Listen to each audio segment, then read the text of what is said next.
Hi, everyone. I'm Lydia Benham with Whole Modern Parent, and welcome to our first Roundtable series. Today, we wanted to take a moment of your time just to initiate a dialogue. Where we are with WMP is that we're at a space where we are ready and we feel like everyone needs to start leaning in and having some conversations. So what we did is we got together our friends, Andrea and Regina, and their daughters, Jada and Maya. And we want to spend some time discussing some things that are going on today and really address what's going on with the anti-racist movement, and more so the fact that this has been going on for a while. What's happened just this week with George Floyd is not a novel thing. This has been happening for decades.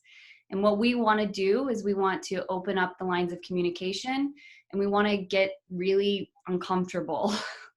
And I just want to thank both of you ladies for going on along on this ride with us. And I want to tell everyone here that, I'll be honest, personal experience, I was a little nervous about initiating this conversation. I think just me as a white person, I have questions. I don't even know the right vocabulary to use necessarily. I don't know the right questions to ask. I don't know if I should be asking questions. I don't know who I should talk to. And I think a lot of our audience and viewers have those same questions. So I felt like today, right now in this time and space, is the time just to address it head on. I don't want people to be nervous. I think that this is a movement that's going to require everyone opening up. I think this is going to require a lot of vulnerability, and I think that it's time. And so Michelle and I decided that we would set up a space and get started in this venture. Both mamas, thank you so much for coming, and we're including our daughters. And this is, I think, a really powerful experience that we have a cross-generational aspect going on right now. So I want to just kind of, let's jump in. No easier way than that. So what's happening? We have a lot of fear, we have a lot of anger, and we have a lot of sadness happening this week. I want to start with you, Regina, because you did give me quite a few talking points on this. Where's your headspace on this right now? First, Lydia, thank you so much for having us on. And I wanted to make one correction. This is my daughter, Esther. Oh, I'm so sorry. I think I had Maya written down. I'm sorry, Esther. No, you're fine. I call them their others' names all the time. I think all moms do. But yes, this is Esther, my 15-year-old. Ooh, 15. So yeah. Well, Esther, thank you for taking this ride with us. Of course. So headspace right now, I just got off the phone with a friend, who one of my best friends happens to be another white female. And I'm like, it's just been a heavy couple of weeks, trying to unpack this for myself and unpack this for my children. I have 3 children by birth and 1 by fate. So I've got 4 girls, but 3 of them are Black and 1 of them is Korean. And so, just bringing up these little ladies of color in what is still pretty much a white America. And these are not the first time we've had these conversations, but it's been a really heavy week emotionally, dealing with, and traumatic, honestly. The images of not only George Floyd, but also of the rioting and looting, and all of the stories that George's story now conjures up. Now we're talking about Breonna more. We're talking about Ahmed. All of these images. It's traumatic. So it's just been a heavy week emotionally and quite draining. Mm-hmm. Yeah, it is. It really is. It's heavy. It really is. So Andrea, tell us a little bit about you and Jada. I feel the same way that Regina has or is and has this past, week or two. It is heavy. It is uncomfortable. But I think with that uncomfortable feeling does come clarity. And you have to get uncomfortable. You have to talk about things before change can actually happen. And it's just unfortunate, the series of events that have happened over the last few weeks. For me, it's kind of been the same thing. I have a 10-year-old son who's a little bit younger, and it's really kind of tiptoeing around that line of like, where can I go with the conversation with him?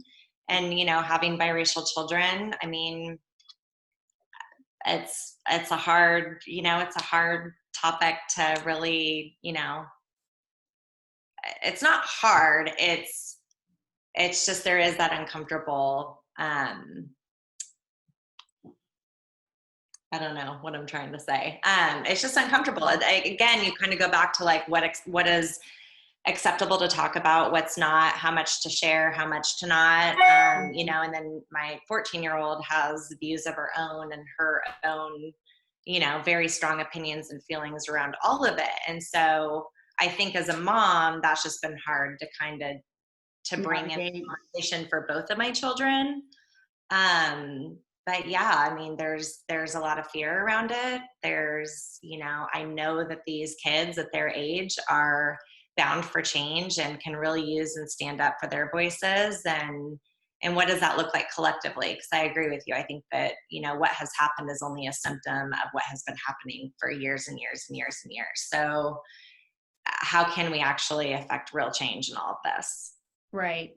So I think it's valuable for people to understand just your perspective of what it's like raising Black children, raising mixed race children.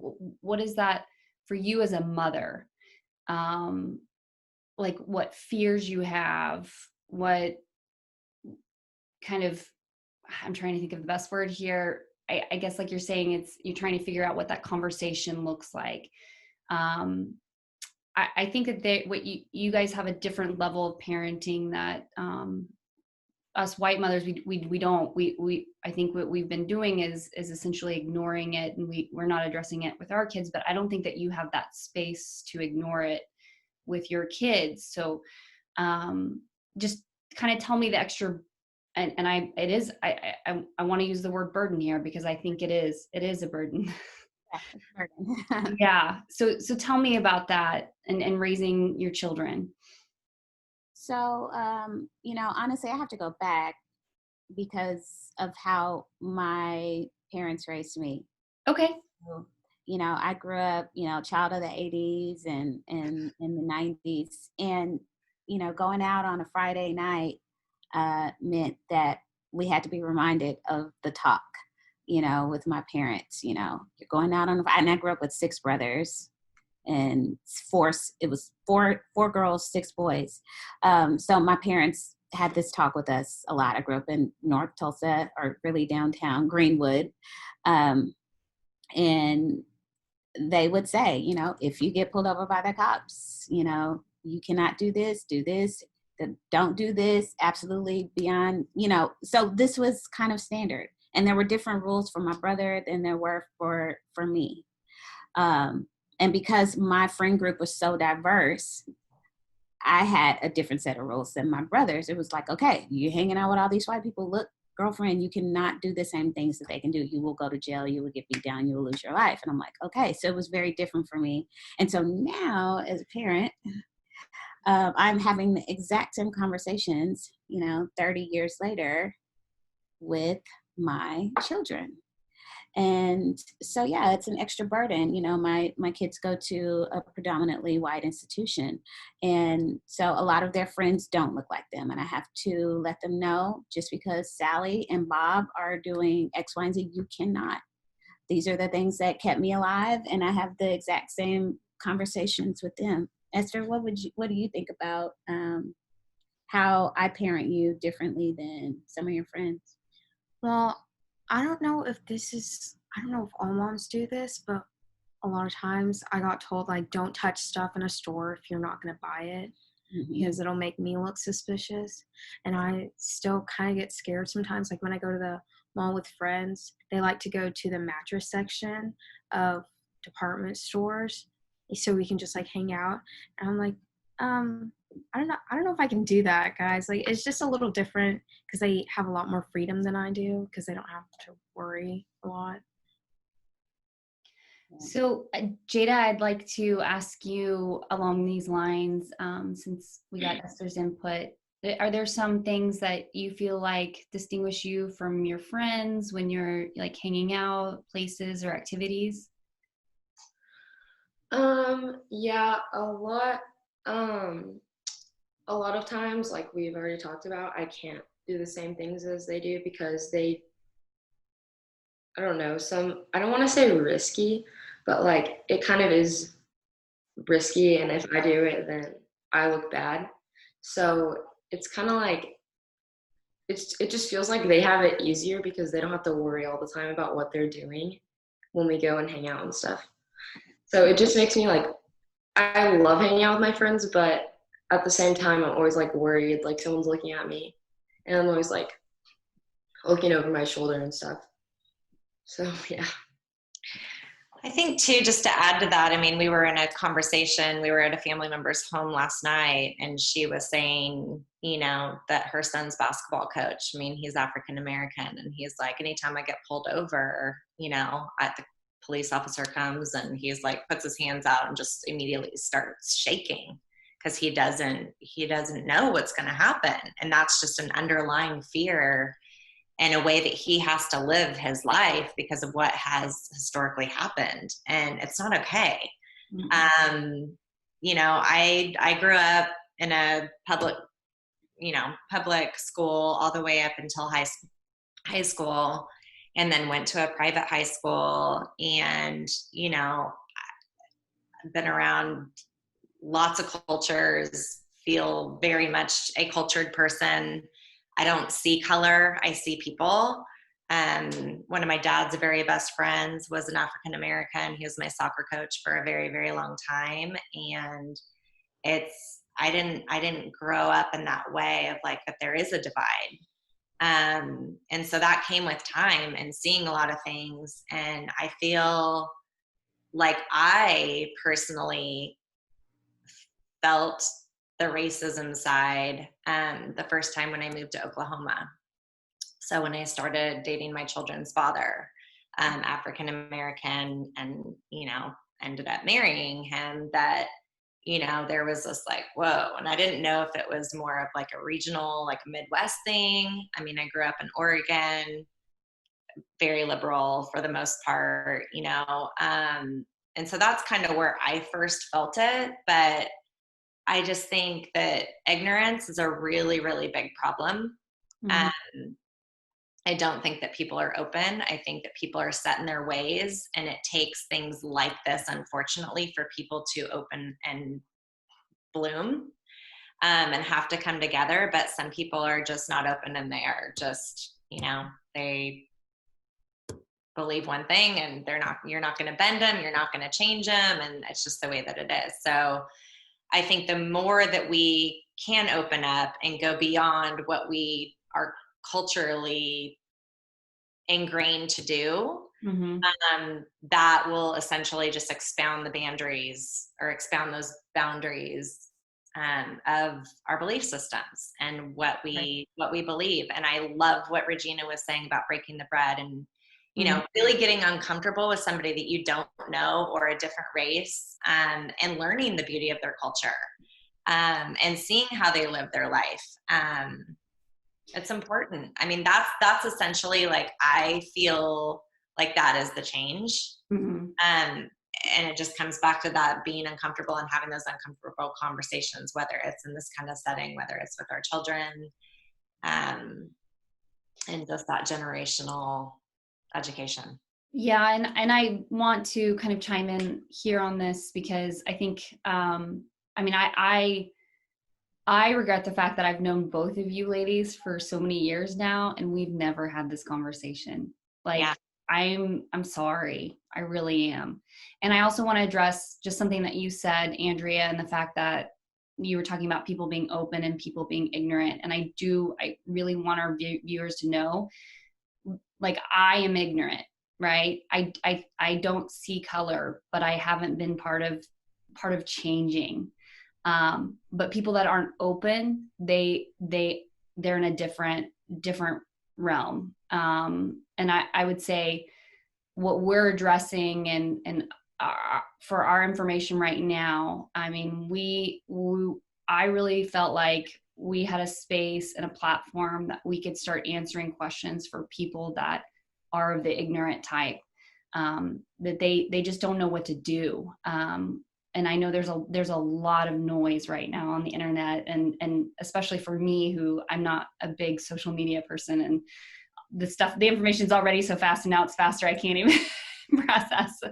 But I think, and I know there's like pushback on, don't ask questions, don't get instructions. What do white people need to be doing right now? That's just, sorry, that I know it sounds naive, but that I really have that question. I love the question. So I have a lot of thoughts and feelings on this. I think that who am I as a Black woman to tell white people what they need to be doing, right? But at the same time, and especially in this climate and space, I feel like I have a responsibility. And so, and especially as friends. And so I think I think the good first place to start is, how would you treat me? What would you say to someone that's hurting? Lydia, Andrea, I mean, both of you guys have been there for me through some rough times, some rough patches. And so it's that same sentiment, and not growing silent. And I want to go back because both of you all said a phrase that can be very controversial. And I want to address it because I think I want to address it because I understand the sentiment behind it. And then I want to maybe unpack some of the feelings that other Black people may feel when they hear it, and not just Black people, but other people of color. And the phrase is, I don't see color. And for a lot of people, that can be a very offensive phrase because we want you to see our color. I want you to see this melanin. I want you to see all this melanin right here, I love that, Regina. Thank you. When you see my daughter Soyeon, I want you to see her beautiful Asian skin and her hair. I want you to see the color, but I understand the sentiment behind it. In other words, I am going to treat you the same as I always would. So, and I think that there's love behind the sentiment. But for a lot of people of color, they feel like we're not seen. We don't feel like we're being heard. We don't feel like we're being listened to. And so it's like when that is enacted, when you tell me you don't see color and then we see all this craziness out in the world, and it's like, that's the problem. Like, I want you to see my color and I want you to recognize that my life is different than yours. I understand that you're going to love me the same way that you would love your cousin or your friend or anybody else that's white. So I feel the love when you say it, but not everyone understands the sentiment behind it. And we are different. We look different than you. And that's important to acknowledge and recognize. So, a good example. Thank you for that. You're welcome. You're welcome. And just to add to that, Regina, I mean, when I say that, and I know that that's not the same for everyone, it is purely like, I see a beautiful person that has a heart of gold, that has the most beautiful, well-educated children, and they are this person. Right. I remember when Jada was 3 years old visiting Shanghai, and I don't think that they had ever seen a mixed person ever. Oh my. So they literally were throwing their babies at Jada to say, can we take pictures with her? And I was like, oh my God, you know. I'm a supermodel anyway, but And so when I say that, I guess I see a person no matter what their color is, you know. And so, you know, I know that that's different for other people, and that could very much easily be a blanket statement too. So just to clarify, when I say that, it definitely comes from, you know, I have this amazingly beautiful African American friend who has been through similar stuff as I, and you know, it's all in the, you know, major. And I know, so that's the blessing of one, knowing both of you ladies very personally on a deep, intimate level. Like, I know 100% where you guys are coming from, and I feel the love, you know. I feel the love. But I do think it's valuable, Regina, that you describe that to us, because I think this is, I know I have questions, like I was saying, like the vocabulary, like I don't want to offend people, but I realize I have to jump in and make some mistakes to get there with everyone on it. And it's the same for me too. And I want to share this short example. As the coronavirus was hitting America, it was the week before spring break, and my daughter, so young, she's my homestay daughter. So for clarification, I am her homestay mother. She's been with us for a year, and she'll be with us for another 4 or 5, but I will forever be her American mom. But she was very sick the last week of school, and she had fever and cough, and she wasn't doing well. And as she got better, she really wanted to be at school the last day of school. And I may get in trouble for this. But this is a real place, and I want to share it. She was feeling better, but she still had a cough.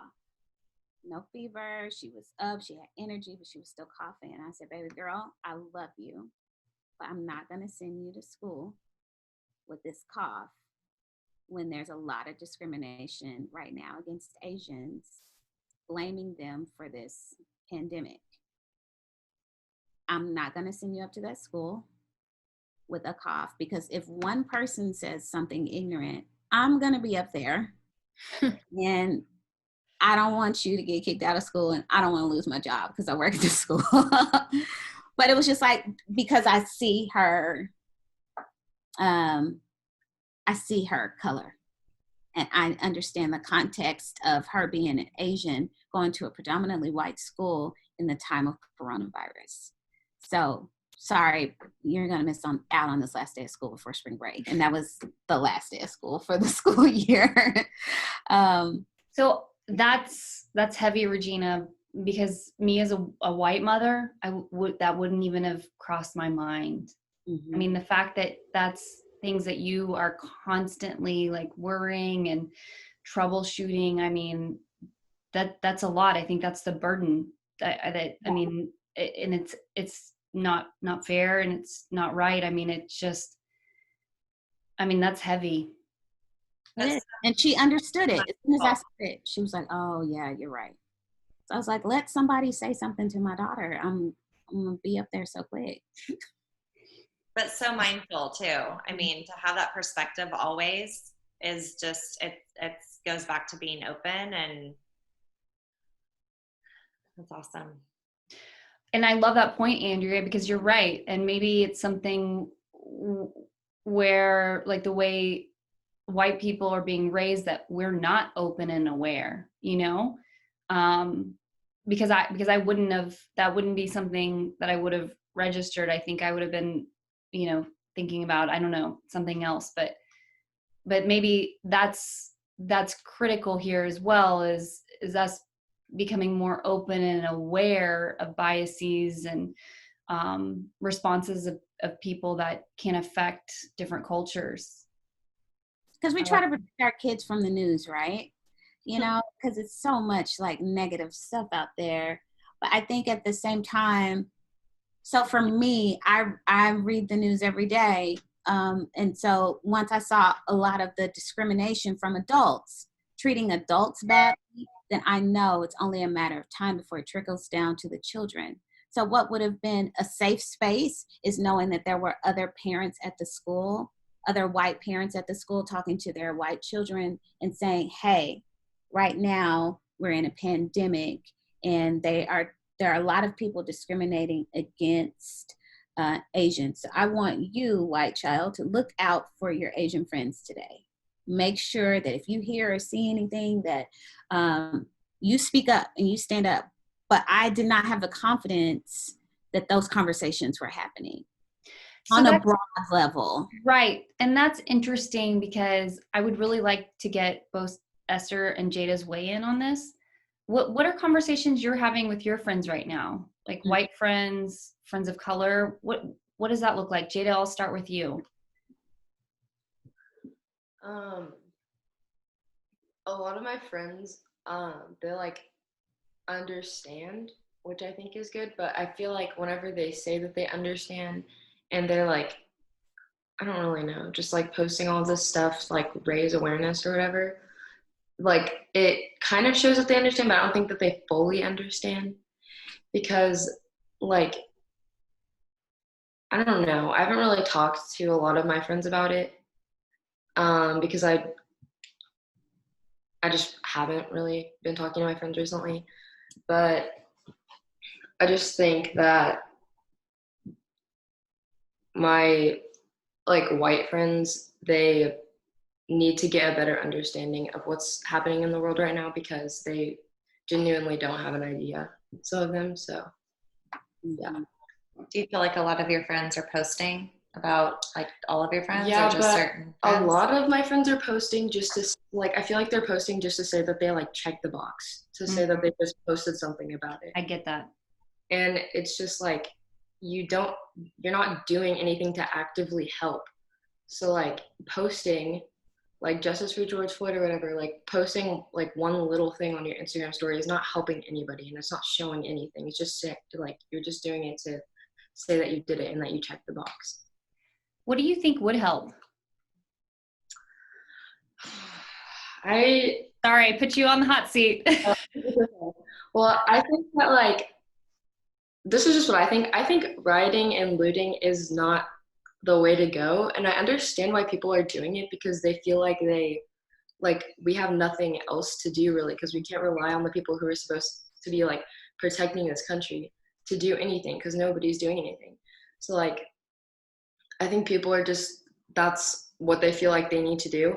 But I think what we need to do is like it can be as small as like signing a petition or like donating money or whatever. It doesn't have to be like this huge big thing. And peaceful protesting, I think, yeah, I would protest. But like rioting and looting, people are just doing that because they're selfish and they want to get free things from stores and stuff. Like that's not the way to go. But no, that's a great perspective. Thank you. Esther, what about you? Are you having conversations with your friends? Have you had people reach out? I've been posting a bunch of stuff on my story to inform people because I know a lot of parents aren't going to have this talk with their kids, which is a little disappointing. Yeah. But like that's just the world we live in today, and I wish that would change, but that's going to take time. And I've encouraged, like I've put on my story, if you guys want to have a conversation, like an adult, mature conversation about this, like just text me. I'm open. I'm by my phone all the time.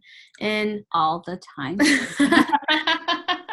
And I've reached out to like a lot of people have reached out to me. I think I've had like 7 different conversations in the past week, which is I think that's like really great of them to be able to understand that they don't really fully understand what's going on. And so they contact someone who does, someone who's going through it, someone who knows what's happening, and educate themselves upon the topic, because a lot of people, like Jada said, they're just checking off a box. And a lot of people don't, like the people who are not like talking about it or like raising awareness, signing any petitions, like I feel like it's because it doesn't match their Instagram aesthetic or whatever. And Like a lot of people in my grade are like, the only thing they did was post a black square. And yes, that's great. You're raising awareness. I posted one myself, but if that's the only thing you're doing, you're not signing petitions, you're not educating yourself, then you're only doing it because it's cool. And that, when I saw, like, my whole Instagram feed was filled with black squares, which is like, that's amazing. But the sad thing is most people probably stopped there. They started and stopped there. And that's a little disappointing. Yeah, it is. So I'd like to close today's video session on, I just want both of you mothers, Andrea and Regina, to give other mothers just one piece of advice, one conversation starter to start in their homes with their children. What's something small but impactful that they can have a discussion with their kids? And I started talking to my 2-year-old, even though she's not into listening to me right now, but because like Esther's saying, she knows that her friends aren't having the conversations in their home. But I want our viewers to know, just, we can start it. We just have to start it. So Andrea, what's something that you think that we can just start having the conversation with today? I would say it starts with our kids and having that conversation about their friends and who their friends are, and I like that perspective. they see in those friends. One little tiny story. I mean, I got a text from a girlfriend of mine the other day that her daughter didn't know that she went and watched the video regarding George Floyd, and she came down like just bawling, and she was like, "Mom, this makes me like really think my friend Elijah." And it was like, oh, like that's what she, and I just started crying, because it's like, she sees this, she sees color in Elijah, and then, she feels for him. And then there's just that, it's just that empathy towards our children's friends and what colors they may be and what they see in them. That's going to start the conversation of just, No. Well, Jada. I think that parents should start having these talks with their kids no matter how young they are, because children are never too young to learn about race. And it's just a thing of life. Like, you're going to have to know it, like, too bad. But I just don't think that, like, there should be, like, restrictions to, like, points of the conversation where you can go. But I'm just saying that, like, parents should start talking about this with their kids because, like, they're never too young to learn about it. That's what I think. I agree. You had something? I think that racism isn't just like, it's like not natural. It's learned. It's a learned behavior. And I think the issue is that parents aren't having these conversations with their kids way before because they think they're not old enough, which, like, that's not true. Like, you are never too young to learn about what's going on in the world. I mean, like Jada said, yeah, there are going to have to be some restrictions on the topic because they are still children, but racial biases start young, like infants. Like, it's a reflection of the parents. So, like, if a kid comes out like racist or they're saying all these things that's like controversial, it's a reflection on the parents and what they didn't do to educate their kid. That's good. And so on that, I feel like it's a small, simple step, and it's something I feel very passionate about. And that's breaking bread with people that don't look like you. If your whole world, it looks like you, it's time to break out. It's time to break out. I mean, and we all have like, oh, I got my white friends, or, I got my black friends, or I got my Asian friends, but it's like, have someone over to your house and just get to know them a little bit better on an intimate level. Our world is not all black at all. It's far from it. We have a very, very diverse group of friends, and not just in color, but also ethnicities and culture. So people from around the world, we go camping we do this big camping trip every year with people from 14 different countries. And we all share food from our culture, and it's the most beautiful thing in the whole entire world. So our world does not look like ours. like us. And I think that's a good, important step. And so for a lot of white people that are asking questions, look around. You know, if your whole world, like at home, grocery store, church, your girls' night out, your play dates, if all that is all white, it's time to mix it up a little bit. I also think Oklahoma has a lot of diversity. Me and my sisters love exploring new cultures, and there's so many different places. You don't have to know someone from a different ethnicity to educate yourself on their culture. Just go downtown, pretty much. They have everything, different food groups, like different activities you can do, and they're so much fun if you just go out, spend a little money. I mean, that's okay. You come out educated and yeah, just educate yourself on Spending different cultures. whose money? Your money or my money? Yours, for sure. Mm-hmm. I think for the younger kids, I mean, you've got a little, Lydia, and it is like what Jada said, you know, it's starting them younger and having that conversation to say, well, you know, tell me about so-and-so. What do you see in them? What do you like about them? You know, and it starts in our households. Really, that's where the change happens. And it is. Esther, you are 100% right. It is a learned behavior, sadly. Well, and I think that this, I think this is at the heart of also kind of parenthood, and eventually it kind of ties into the fact that our children, they're going to look to us. It's like if we're doing self-care, they're going to think it's okay for them to do self-care. If we're having conversations about race, they're going to think it's okay to have conversations about race. Yes. Yeah. And so I think that it is our duty as mothers. I'm not leaving the fathers out here. It's just our audience is significantly mothers, everyone. And we have we tend to have the harder conversations too, just statistically. That's another conversation. But I think that's on us right now, just to initiate that and to make sure that that's safe, that's natural, and that's normal.